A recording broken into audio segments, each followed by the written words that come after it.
Jadi inti je substansi daripada imsaknya kepegat oleh ulama awal untuk tujuan ihtiyat. Sebab amalan puasa kan beda dengan amalan yang lain. Amalan yang lain tanit tanya bermukaranah dengan buat. Tatamang pun dalam puasa kan menai tibik fajar. Mansoi akalan fajar. Sedangkan dia lah rumah. Ane pulang suasana mendung handu akalan fajar bukai tibik ngahana maka bab puasa giyut tabit nit bawa teh malam.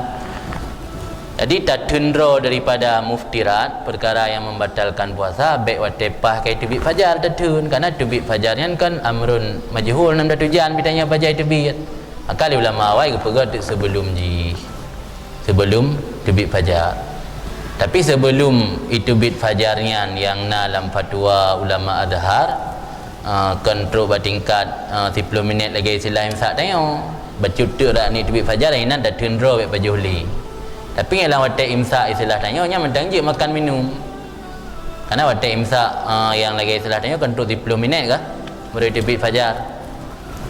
Sebab dalam hadis sahih kan watak cerita oleh sahabat pegah orangnya gemesahur serta Nabi kadar 50 buhayan. Keinginan dasar gepegat imsak oleh para ulama karena memang sumber dari hadis.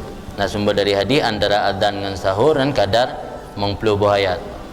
Kadar 50 buhayat kan ke sekitar ayat maksudnya ke ayat yang panjang ke model ayat utangan ida dadayan tumbidain ke panyanta dari atu sampai uyu ayat sedang tu ji.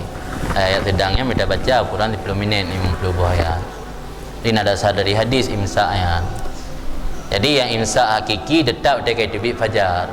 Jadi antara watak imsak yang istilah kita nyuan nya mentang je makan minum menaupu. Cuma ulama ke pegak benar untuk ihtiyat yang memang nam tulis sarih dalam kitab kan. Untuk tujuan ke ihtiyat kaji ke pegak dan imsak. Nah kira-kira